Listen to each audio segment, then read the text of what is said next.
The message came on an ordinary Tuesday morning. Every radio telescope, every communication device, and every television screen on Earth suddenly displayed the same pulsing blue light. The world stopped in its tracks. Commander Jack Adams stood in NASA's control room, watching as his team of scientists scrambled to understand what was happening. His gray hair and weathered face reflected the blue glow from the screens, while his steady hands gripped the back of a chair. "Sir, it's being broadcast everywhere. Not just Earth. We're picking up signals from Mars colonies and the moon base too," said Tom, the young communications expert. His fingers flew across the keyboard as data streamed in. The pulsing light suddenly transformed into a clear image. A being made of pure energy appeared, its form shifting like a living flame. When it spoke, its words were automatically translated into every language on Earth. "To all spacefaring civilizations in the Milky Way galaxy, the time has come for the ultimate test. For billions of years, we have watched species rise and fall. Now, we offer a chance for advancement." The control room fell silent. Adams leaned forward, his eyes fixed on the screen. "Each civilization will send their 5 best representatives to the coordinates we have provided. Success will grant your species access to knowledge and technology beyond your imagination. Failure," the beam paused. "Failure will result in your species being deemed unready, and you will remain isolated until the next test cycle in 10,000 years. The message repeated 3 times before fading.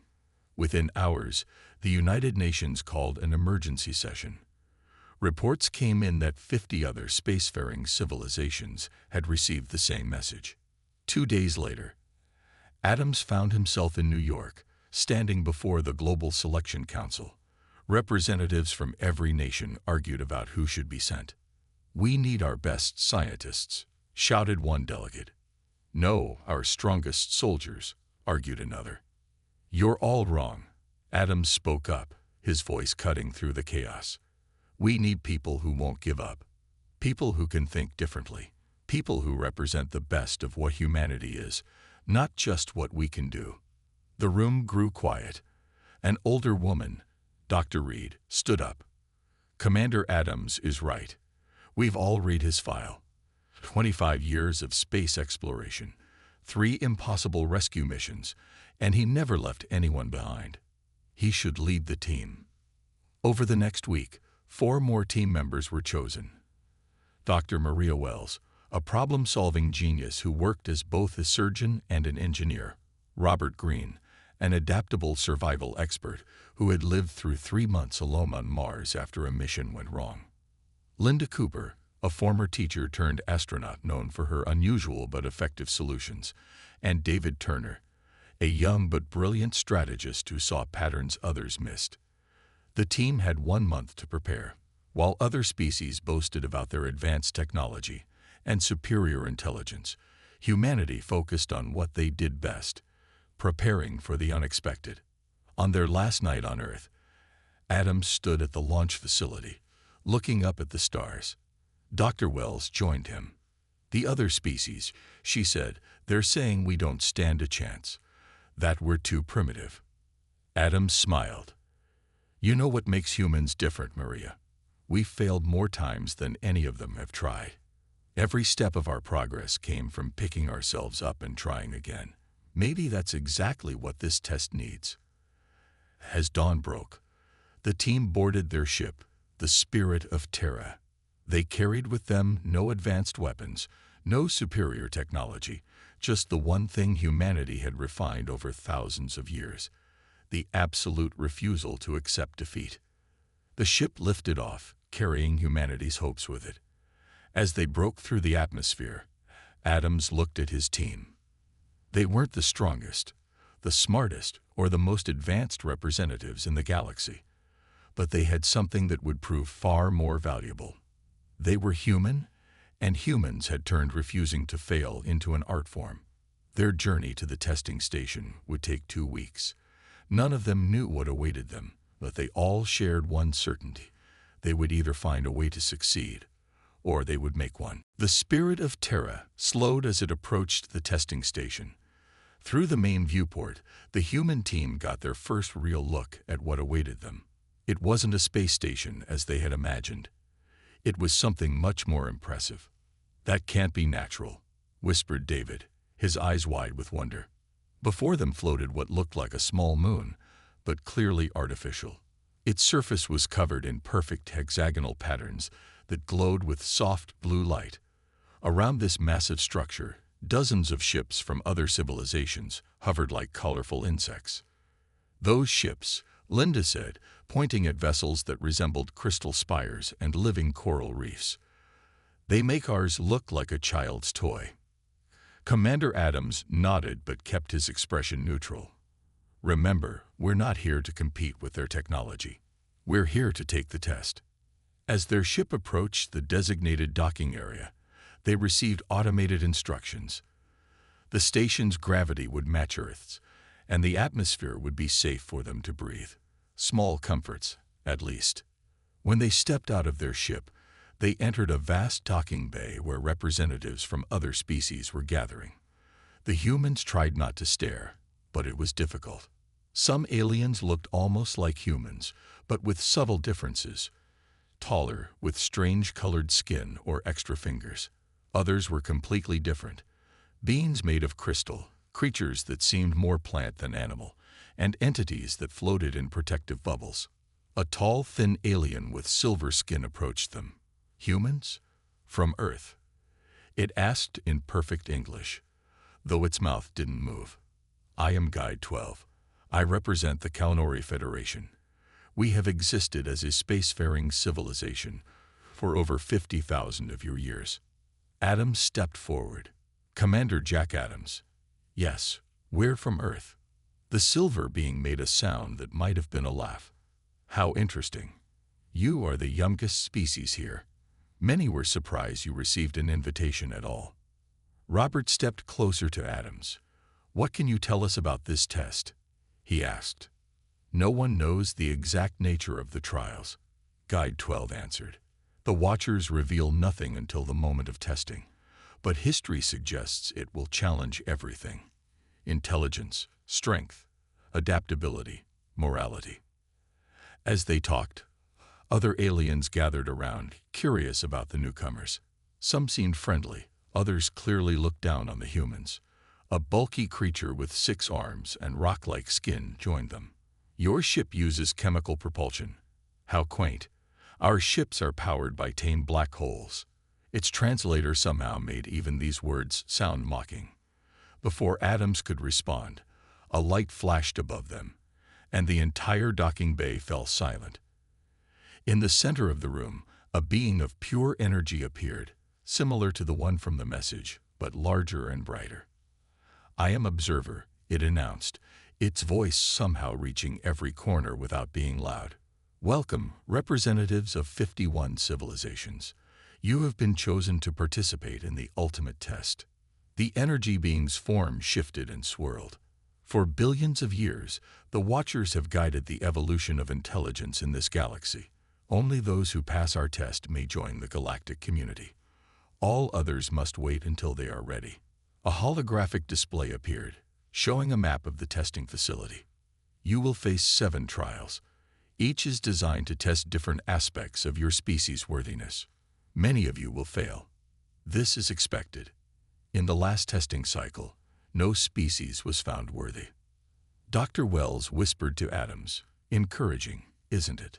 Observer continued, "You have 1 day to rest before the trials begin. Study nothing, for knowledge will not help you. Prepare nothing, for preparation is futile. Simply be what your species truly is." With that, the being vanished, leaving the gathered representatives murmuring among themselves. As the humans were shown to their quarters, simple but comfortable rooms within the station, Adams gathered his team. "They all think we're going to fail," he said quietly. "They look at our technology, our short history, and they've already counted us out." Linda smiled. "Then they don't know much about humans, do they?" Adams nodded. "Tomorrow, they start learning. Whatever these tests are, whatever challenges they throw at us, remember one thing: Humans have faced impossible odds before, and we're still here. That night, as the other species boasted about their achievements and advantages, the humans slept, saving their strength for what was to come. The first challenge began without warning. While the representatives gathered in the main hall, the floor suddenly disappeared beneath them. Instead of falling, they found themselves floating in what looked like deep space, surrounded by stars and strange symbols. "What's happening?" Robert asked, trying to control his spinning motion. "It's a simulation," Dr. Wells replied, studying the symbols around them. "Look how the stars don't match any known constellation." Observer's voice echoed around them. "The first trial is the mind maze. Find the pattern. Find the exit." Around them, the other species had already begun working. Some closed their eyes in deep concentration. Others began rapidly calculating, their limbs moving in strange patterns as they worked through the puzzle. David turned slowly, taking in everything around him. "The symbols are changing based on our movements," he realized. "Each species sees different patterns." Adams watched as some aliens began to disappear from the simulation. "They're either solving it or failing," he said. For hours, the human team struggled. While David and Maria tried to understand the mathematical patterns, Linda took a different approach, treating the symbols like a language. Robert and Adams focused on the physical aspects, discovering that certain movements cause reactions in the stars. One by one, other species vanished from the simulation. Some had solved the puzzle with apparent ease. Others simply disappeared, their frustrated voices cutting off mid-sentence. "We're missing something," Linda said, her voice tense. "Half the species are gone already." Just then, David let out a small gasp. "It's not about the symbols or the stars. It's about us. Our brain patterns are creating the maze." Working together, they realized the test was measuring how their minds adapted to unsolvable problems. The exit wasn't a place, but a state of mind, accepting uncertainty while continuing to search for solutions. Once they understood this, the simulation faded, and they found themselves back in the main hall. Only 30 species remained. 21 species have failed the first trial, Observer announced. They were unable to recognize patterns beyond their established thinking. Before they could rest, the second challenge began.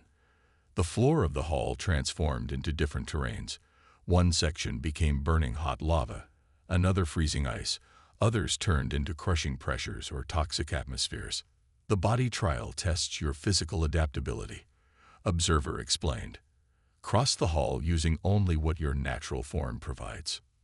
For the humans, this seemed impossible. Unlike many aliens with natural protections or shape-shifting abilities, humans had only their basic bodies. "We can't survive those environments," Robert said, staring at the lava flow that blocked their path.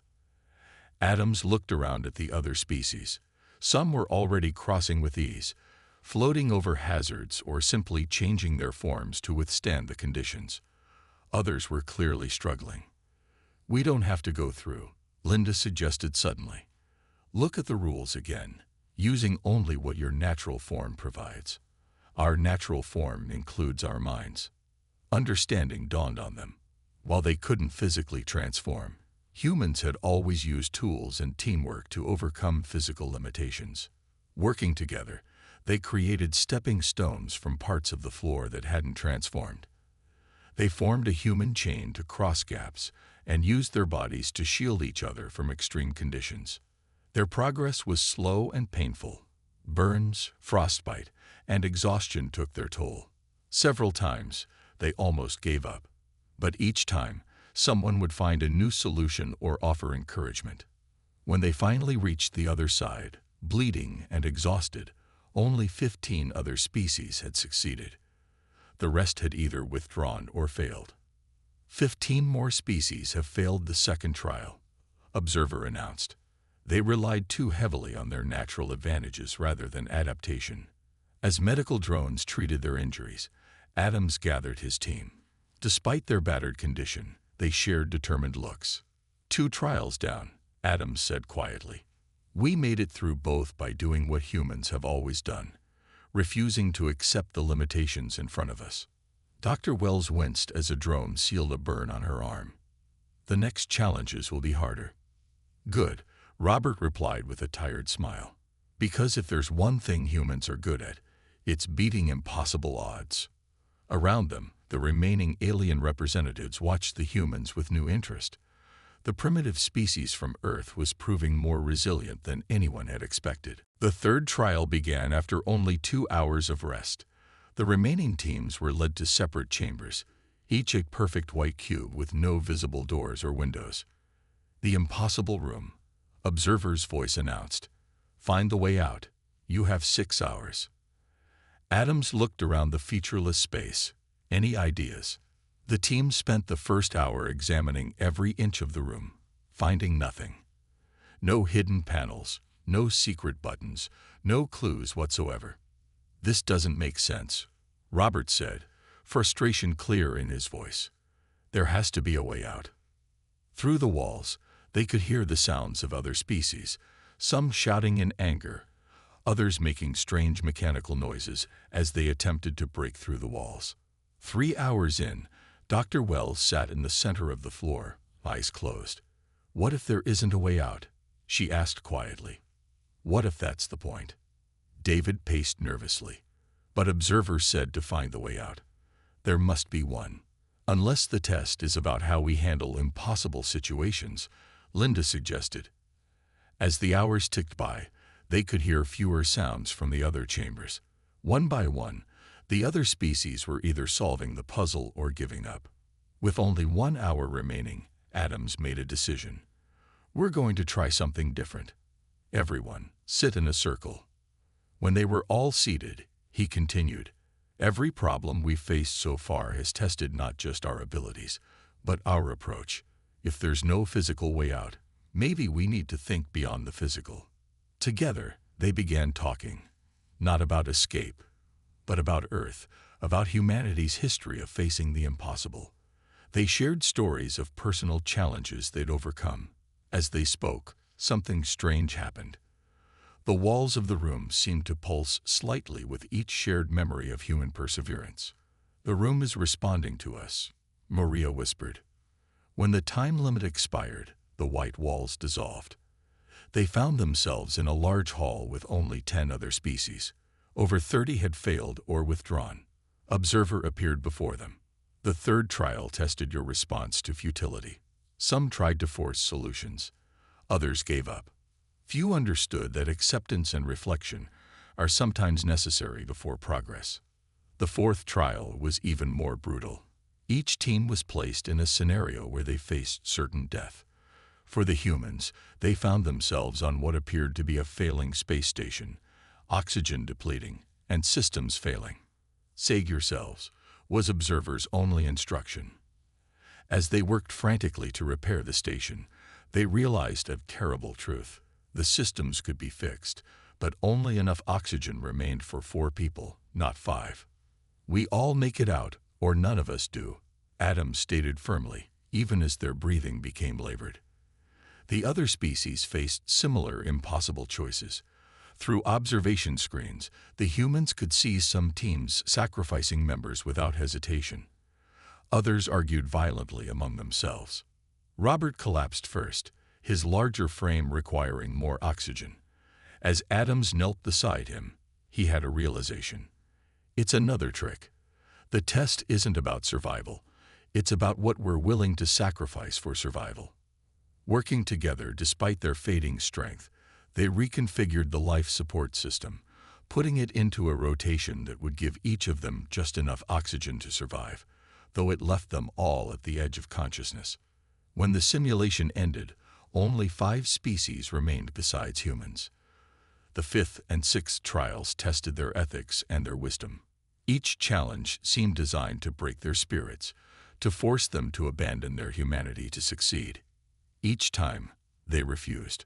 By the end of the 6th trial, the human team was barely standing. Adams had a broken arm. Linda had lost partial vision in one eye, and they all suffered from exhaustion and injuries. Only 5 species remain, Observer announced. The final test awaits. As they prepared for the seventh trial, a representative from an advanced species approached them. The alien's crystalline body glowed with inner light. "Why do you continue?" it asked. "You must see it as hopeless.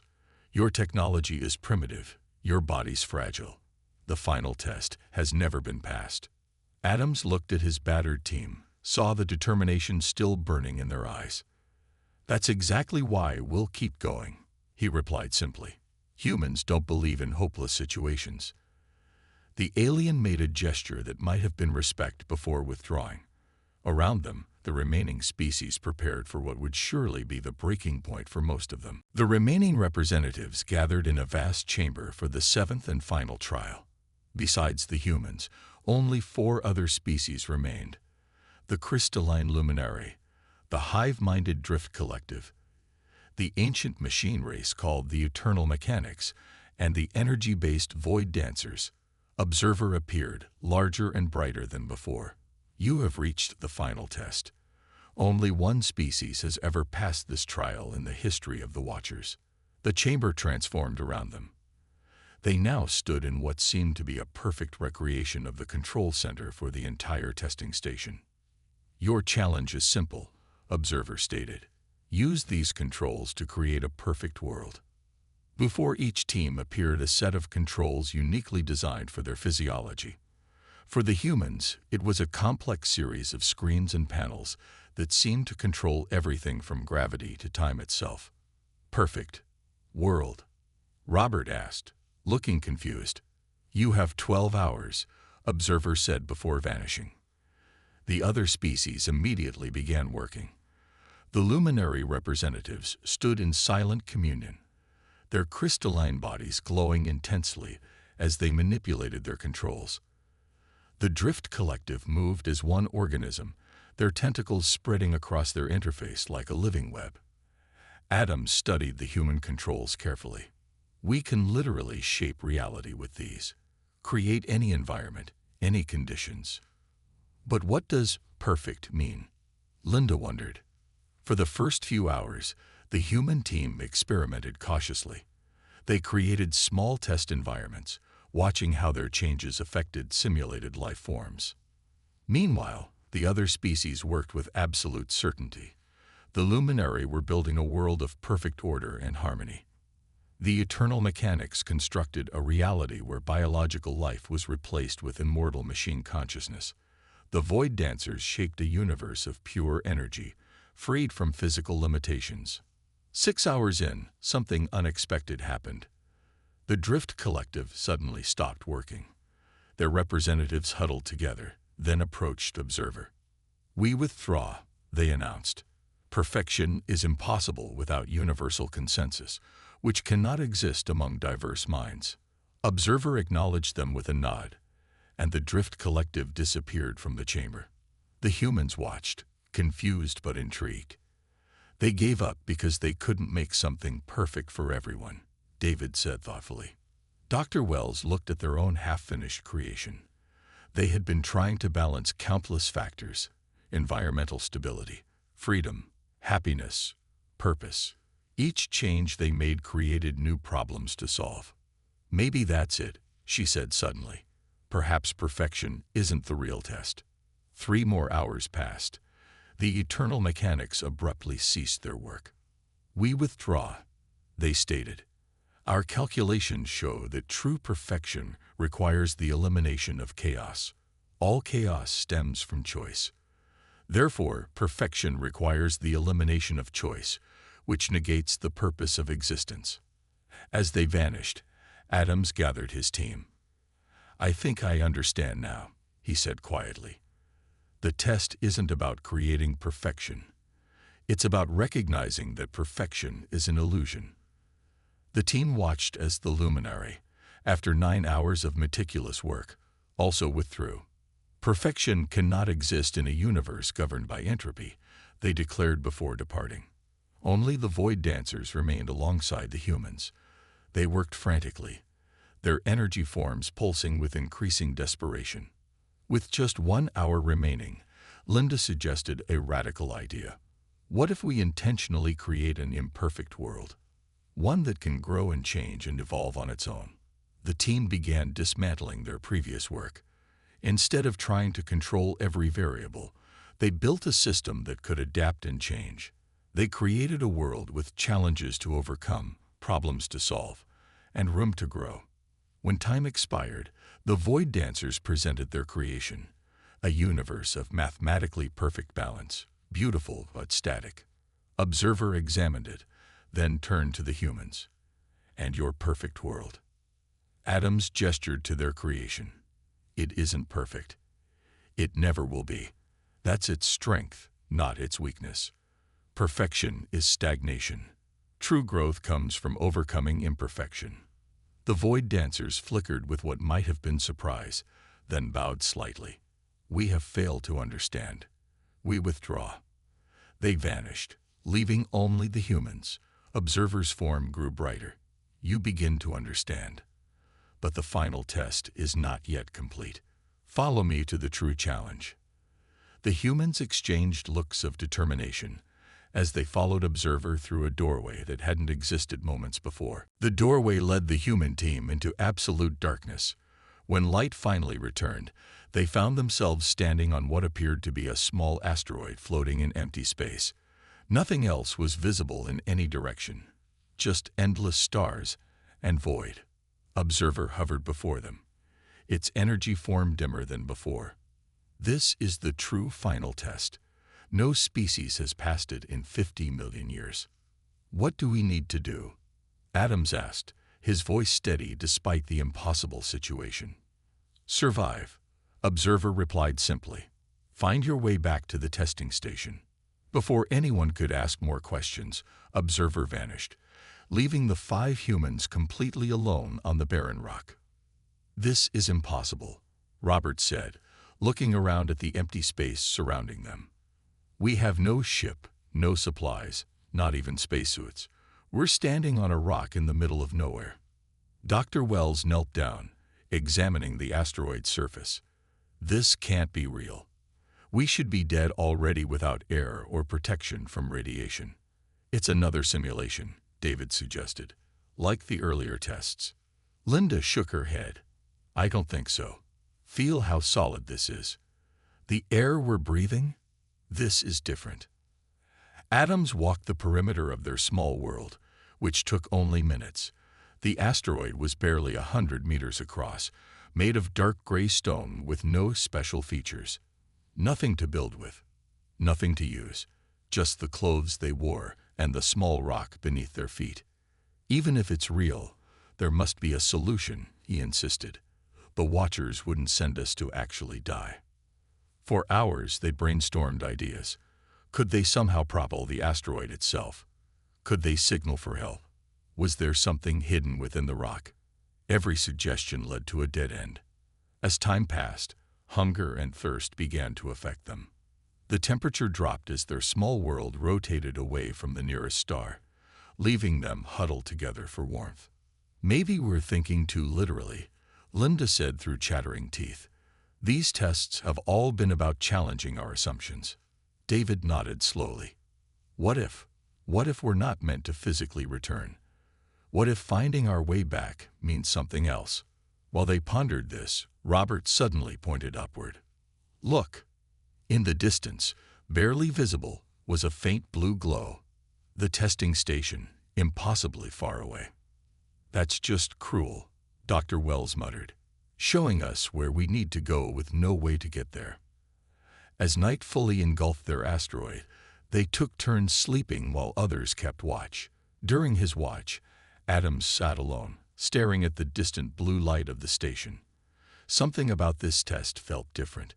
The others had all contained hidden solutions, unexpected paths forward. This one seemed genuinely impossible. When morning came, or what passed for morning as their rock rotated back toward starlight, Adams gathered everyone. "I've been thinking all night," he said. "Every test so far has had a lesson. What if this one does too? What if it's about accepting defeat with dignity?"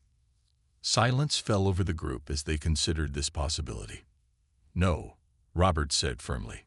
"That goes against everything humanity stands for. We don't accept defeat, even when it's staring us in the face. But what choice do we have? Dr. Wells asked, gesturing at the empty space around them. David had been unusually quiet. Now he spoke up. What if we reject the test itself? Everyone turned to look at him. Think about it, he continued, excitement growing in his voice. The Watchers design these tests. They make the rules. But what if we refuse to play by their rules? Linda's eyes widened, like when we chose to share the oxygen instead of sacrificing someone. Exactly, David nodded. We keep trying to solve the problem within their framework. What if the real test is whether we'll break that framework? Adams looked at each member of his team, seeing new determination replacing despair. So what do we do? How do we reject a test that has us trapped on an asteroid in space? We stop trying to survive, David said simply. We stop trying to go back. We make our own path forward. Robert grinned. You're saying we beat the system by refusing to play. It's the most human thing we could do, Dr. Wells agreed. Together, they stood at the edge of their tiny world, facing the distant blue light of the station. Ready? Adams asked. His team nodded. Then let's show the Watchers how humans respond to impossible situations. And with that, they made their decision. As one, the 5 humans stepped off the edge of the asteroid into the void of space. They expected to float away, to feel the vacuum claim them, but something entirely different happened. The moment they rejected the boundaries of the test, the emptiness around them shimmered like a disturbed pond. Their bodies didn't drift apart but remained together, suspended in space. What's happening? Linda asked, her voice somehow carrying despite the apparent vacuum. We broke the simulation, David replied, wonder in his voice. The star field around them began to change. The stars shifted position, forming new patterns. The void itself seemed to become less empty, more substantial. It was as if reality was being rewritten around them. Adams reached out his hand and touched what looked like empty space. It felt solid beneath his fingers. It's responding to us, he realized, to our rejection of their rules. Working on pure instinct now, the humans began to imagine their own path back to the station. Not a physical journey through space, but a rewriting of the reality they found themselves in. They weren't trying to solve the problem. They were changing the nature of the problem itself. The distant blue light of the station grew brighter, closer, not because they were moving toward it, but because they were reshaping the distance between. We're not going back to the station, Dr. Wells said with sudden clarity. We're bringing the station to us. As their combined will focused on this idea, the blue light expanded rapidly. Within moments, they found themselves standing not in empty space, but in a vast circular chamber. Observer was there, along with dozens of other Watcher entities, all pulsing with brilliant light. Impossible, one of the Watchers said, its voice filled with what sounded like astonishment. Observer moved forward. In 50 million years, no species has ever rejected the final test itself. All tried to solve it within the parameters we established. Adams stepped forward.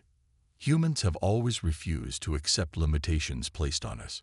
When the rules don't work, we change them. You were willing to die rather than accept defeat, Observer noted. No, Linda corrected. We were willing to risk everything to find another way. There's a difference. The chamber filled with light as the Watchers communicated among themselves in some incomprehensible manner. Finally, Observer addressed them again. The ultimate test has always had one true purpose: to find a species capable of transcending the boundaries of what seems possible. A species that refuses to be contained by artificial limitations. Robert crossed his arms. You could have just asked. A ripple of energy passed through the Watchers that might have been laughter.